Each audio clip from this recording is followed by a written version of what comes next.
അൽവീസ് എന്ന് നമ്മൾ ഒരു പുതിയ തറപ്പണി തുടങ്ങിയിട്ടുണ്ട്.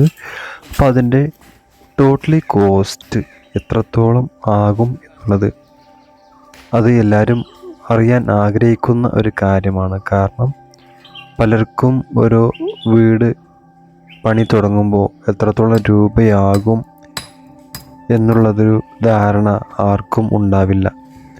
അപ്പോൾ അതുകൊണ്ട് എത്രത്തോളം രൂപ അടങ്ങും ഒരു തറപ്പണി എടുക്കാൻ, ഇത്ര സ്ക്വയർ ഫീറ്റിൽ എന്നുള്ളൊക്കെ ഒരു സംശയങ്ങൾ തീർക്കണ ഒരു വീഡിയോസാണ് നമുക്ക് ഇനി ഇവിടുന്ന് ഈ ഒരു വീഡിയോസിൻ്റെ പാർട്ട് 2 അല്ലെങ്കിൽ പാർട്ട് 3 പറയാൻ പോകുന്നത്.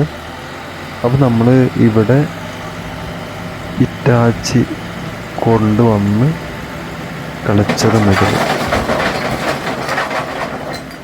പിന്നീട് അതിൽ കല്ല്, അതുപോലെ പണിക്കൂലി, അതുപോലെ അതിൻ്റെ ബേസ്മെൻറ്റ് കെട്ടുമ്പോൾ ഉണ്ടാകുന്ന പാറമണൽ അഥവാ എൻസാൻഡ്, അതുപോലെ സിമൻറ്റ് എന്നുള്ള കാര്യം, അതുപോലെ ഡ്രൈ കട്ട് ആണെങ്കിൽ അതിൻ്റെ ആ ഡ്രൈ കട്ടിൽ കിട്ടുന്ന ഒരു കോസ്റ്റിൻ്റെ കണക്കും, അഥവാ ഡ്രൈ കട്ടല്ല സിമൻറ്റിലാണ് നമ്മൾ കെട്ടുന്നതെങ്കിൽ അതിൻ്റെ ഒരു കണക്കും വെച്ചിട്ടുള്ള ഒരു വീഡിയോ നമുക്ക് ഇതിൻ്റെ പാർട്ട് 2 കൊടുക്കുന്നതാണ്. അപ്പോൾ വീഡിയോ മുഴുവനായിട്ട് കാണാൻ വേണ്ടി ശ്രമിക്കുക, എങ്കിലുള്ളൂ നമുക്ക് ഇതിൽ എത്രത്തോളം രൂപയാണ് വന്നിട്ടുള്ളത്, എത്ര ലോഡ് കല്ലാണ് വന്നിട്ടുള്ളത്, എത്ര പാറപ്പൊടി അഥവാ എംസാൻഡാണ് വന്നിട്ടുള്ളത് എന്നുള്ള കാര്യങ്ങൾ മുഴുവനായിട്ടും നമുക്ക് മനസ്സിലാക്കാൻ പറ്റുള്ളൂ. അപ്പോൾ അതുപോലെ ഫൗണ്ടേഷൻ കളക്കേണ്ട കോസ്റ്റ് ഒക്കെ വന്നിട്ടുള്ള കാര്യങ്ങളൊക്കെ നമ്മൾ ഇതിലൂടെ പറയുന്നതാണ്.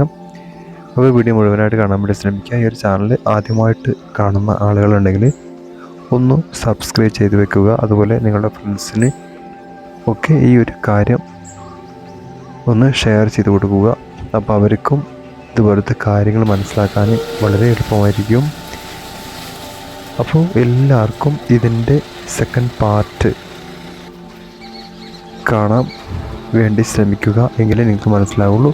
അപ്പോൾ എല്ലാവർക്കും അടുത്ത വീഡിയോ കാണാം. Good bye.